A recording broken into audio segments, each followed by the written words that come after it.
Kai, G-Fresh gari fa ya ci wuta fa. Ai babu abin da ya bani mamaki irin Ale Audu. Wai nan ya je shagon askin can ya je rarraba kuɗi wai shi fafa kuɗi. Ya ma gagara wai da zaman nan din ma ya daina yi. Ko gudu muke area ma ba mu ba. Wa zai daga kai? Ai arziki ne mun fishi. Dan ya daina zama ana wani abu ne mu a gurin mu. Allah ya fishi kai wannan Daudu. Inna lillahi wa inna ilaihi raji'un. Irin munafurci. Haka kurin dama ba ku da wani abu sai dai ku zauna kawai ku tayi da mutum.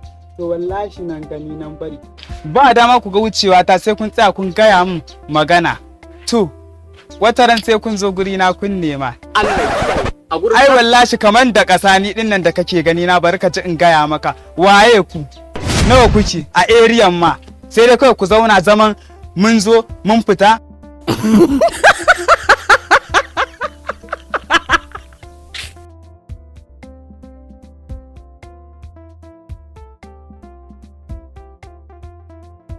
Ai na ɗauka kwatancen da kika mana dukkan ron ne.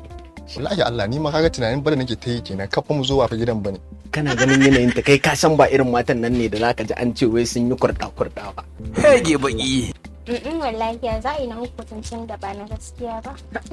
Amma dai mun yi sa'a kwana biyu. Wallahi nan miliyan. Lafiya kalau wallahi. Tun da na ganki ni hankali na ya firgita na tashi na ce dole sai na zo gidan nan. To yanzu dai na zo kin ce dama in dai na sake na zo kofar gidanku. Za ki ɗau nan baki ki bani sannan kuma za ki gaya min sunanki. Kaga Allah ya sa mun yi dace kenan.